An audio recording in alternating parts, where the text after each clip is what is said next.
I'm going to talk briefly about the broader aspects of setting up a local XR office.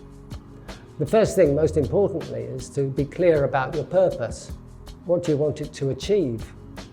But secondly, what do you want to do in there? What's the function of it for meetings, for work, and maybe for other things, and what kind of meetings? You might want to prioritise those functions you wanted to perform according to what kind of premises you find you can afford. Having done all that, be clear about who's going to lead on this and how the decision will be made. You need to be clear, obviously, about your budgets. There's the running costs, the rent, rates, etc., but also the setup costs.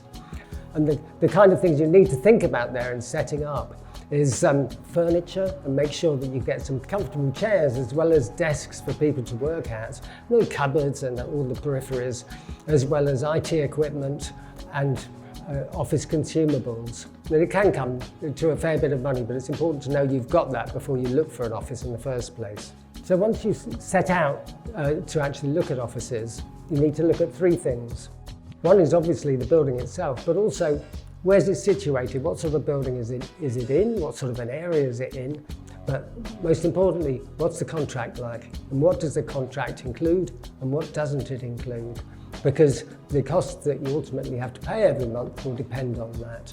So are the service costs included, such as waste disposal, cleaning? There's the services such as the heating costs and electricity, gas, internet, and if internet's provided, what sort of quality is it? And it's a fair idea to talk to other users of the building to get an idea of how they find the building. It can be very useful. Having looked at the contract and being clear about what's in it, then looking at the building, you can check over a variety of things in the building. Will the space suit you is the first thing that you think about, and imagining it as an office for XR. But also have a look at the toilets. They'll give you an idea of how well the building's managed, and whether you can use them, of course. And health and safety is also something that you need to think about. Does it have fire alarms? Are they maintained? There should be a book somewhere that shows the maintenance schedule for emergency lighting, fire alarms, and that kind of thing. And it should also be clear how to escape if there should be a fire. So think about health and safety and have a check of the building to see if it seems safe as well. Have a look at the area. Does it feel safe for people to come and go in the evenings? Because there might be lone working and you need to think about that, and that might be something to consider. So hopefully you'll find an office that you feel could be a comfortable working environment that can feel good for people to come to, that they'll want to come and work in.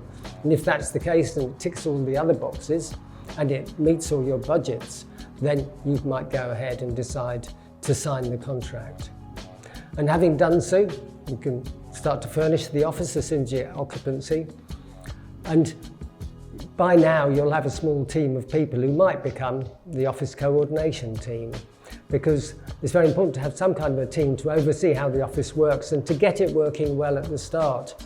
There's lots of documentation in the link below that'll help you to set up the ground rules for the office, because people have to have a good understanding of how to work with each other, and how the office should feel, and what kind of consideration people should have for each other, and also how people should communicate to each other. So we might have an office WhatsApp group as well. Good luck in your search for an office, and I hope you find somewhere that's really great to work in and where people can work together to strengthen XR and really make things happen.